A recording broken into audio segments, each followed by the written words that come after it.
नमस्कार साथियों, बहुत बहुत स्वागत है आपका मेरे चैनल जयदेव गुरुजी में।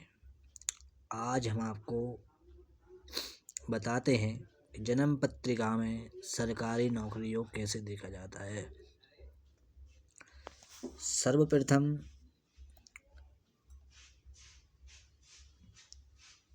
यदि मंगल मकर राशि का होकर द्वादश भाव में से किसी भी भाव में बैठा हो, बल्कि त्रिक भाव में बैठा हो, यदि मकर राशि का मंगल छठे, आठवें और 12वें भाव में बैठा हो तो थोड़ी दिक्कत के बाद नौकरी मिलेगी, परंतु सरकारी नौकरी करने वाला ऐसा जातक होता है। द्वितीय योग, यदि लग्नेश बलवान होकर केंद्र में किसी भी भाव में बैठा हो, केंद्र भाव कहते हैं प्रथम भाव, चतुर्थ भाव, सप्तम भाव और दसम भाव को।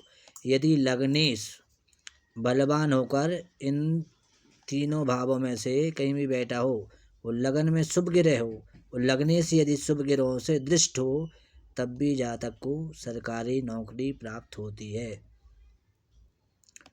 अब हम बात करते हैं तृतीय योग की।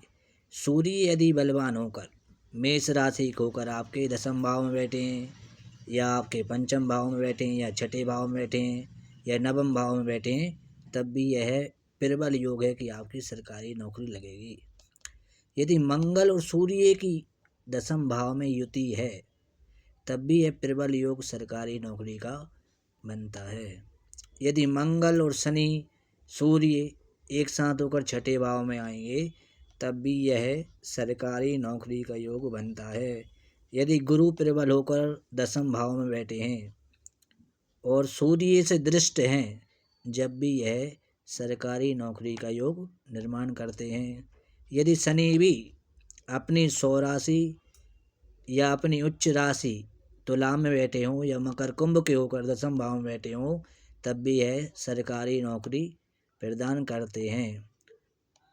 यदि गुरु नवम भाव में आपके विराजमान हो, गुरु यदि द्वादश भाव में विराजमान हो, गुरु यदि आपके चतुर्थ भाव में बलवान होकर विराजमान हो, उच्च के होकर विराजमान हो, जब भी यह सरकारी नौकरी प्रदान करते हैं। तो साथियों, आपने यह योग जाने अब तक। आशा करता हूँ आपको यह बहुत पसंद आया होगा।